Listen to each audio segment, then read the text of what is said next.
Assalamualaikum warahmatullahi wabarakatuh.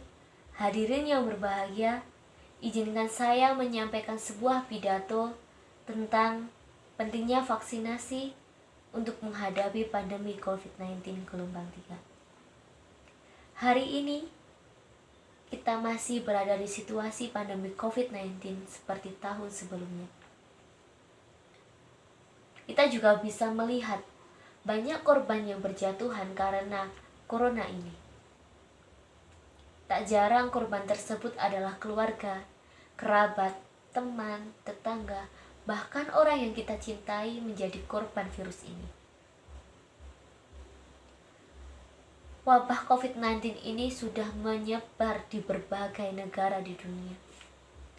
Mungkin kita sudah bosan dan jenuh menghadapi situasi seperti ini. Walaupun kita bosan dan jenuh, kita tidak boleh sedikit pun lengah untuk menghadapinya.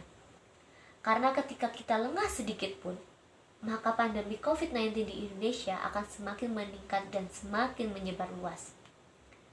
Hadirin yang berbahagia, baru-baru ini banyak sekali bermunculan kasus-kasus mengenai COVID-19. Bahkan COVID-19 ini menimbulkan banyak variasi seperti variasi Delta, dan lain sebagainya. Hal ini menimbulkan ketakutan di berbagai negara di dunia. Maka pemerintah Indonesia mengadakan proses vaksinasi merata di Indonesia. Karena ketika Indonesia tidak melakukan proses vaksinasi ini, sekurang-kurangnya 50% dari jumlah penduduk di Indonesia, ditakutkan Indonesia akan semakin meningkat kejadian COVID-19 ini. Dan diperkirakan pada bulan Desember, jika Indonesia tidak mencapai target 50% dari jumlah penduduk, Indonesia akan memasuki pandemi COVID-19 gelombang 3. Hadirin yang berbahagia, vaksin ini memang sangat penting bagi kita. Karena vaksin ini meningkatkan kekebalan tubuh kita. Hal ini bukan semata-mata kita akan terhindar dari COVID-19 ini 100%.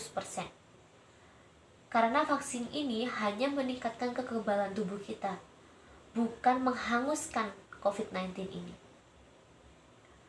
Untuk meratakan program vaksinasi di Indonesia, pemerintah masih menemukan berbagai kendala, seperti halnya bermunculan berita-berita hoax mengenai vaksin yang merugikan bagi kesehatan tubuh kita.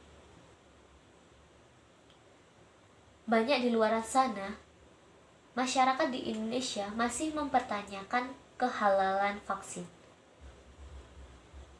Dan juga masyarakat di Indonesia masih takut ketika kita divaksin, kita akan disuruh membayar vaksin tersebut. Dan berita hoax lainnya seperti contohnya, ada yang mengatakan bahwa proses vaksinasi ini merupakan akal-akalan dari perusahaan farmasi untuk meraup untung. Hadirin yang berbahagia, marilah kita bersama-sama saling mengingatkan dan saling menguatkan. Ketika kita melihat orang di sekitar kita tidak mematuhi protokol kesehatan, maka sebagai orang yang bijak, kita memiliki kewajiban untuk saling mengingatkan.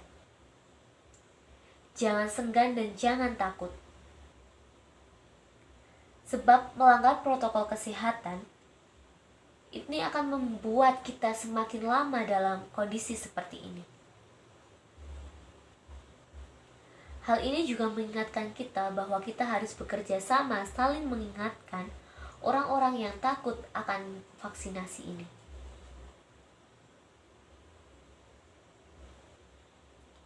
Karena selama kita bisa bekerja sama sebaik mungkin, tidak meremehkan, dan selalu menerapkan protokol kesehatan untuk Indonesia yang maju dan kuat, insya Allah pandemi COVID-19 ini akan hilang di Indonesia dan tidak ada lagi yang namanya corona. Hadirin yang berbahagia, mungkin itu saja yang bisa saya sampaikan. Kurang dan lebihnya saya mohon maaf. Saya akhiri. Wassalamualaikum warahmatullahi wabarakatuh.